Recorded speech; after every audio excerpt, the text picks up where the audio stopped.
जिल्हा परिषद व पंचायत समिती निवडणूक 2026 मध्ये परांडा तालुक्याला नवा नेता किंवा नवा नेता मोठा होताना पाहायला भेटण्याची शक्यता आहे। या नेत्याचं नाव म्हणजे धनंजय सावंत आहे। तानाजी सावंत यांचे ते पुतणे आहेत। धनंजय सावंत यांच्या वक्तृत्वावर सध्या चांगलाच प्रभाव जनतेवर पडत आहे आणि यामुळेच परांडा तालुक्याला एक नव नेतृत्व या निमित्तानं भेटते की काय असं वाटू लागले।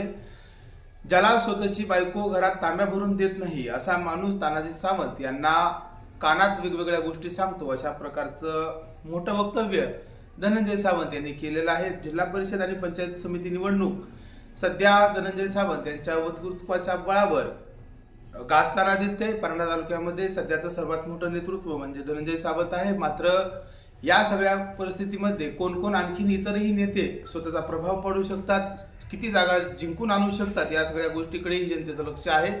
तानाजी सावंत आणि धनंजय सावंत वेगळे झाल्यामुळे तिसऱ्याच कोणाचा तरी फायदा होईल की मग धनंजय सावंत यांचा फायदा होईल की मग नुकसान होईल, याकडेही परांडा तालुक्याचं प्रामुख्याने लक्ष आहे।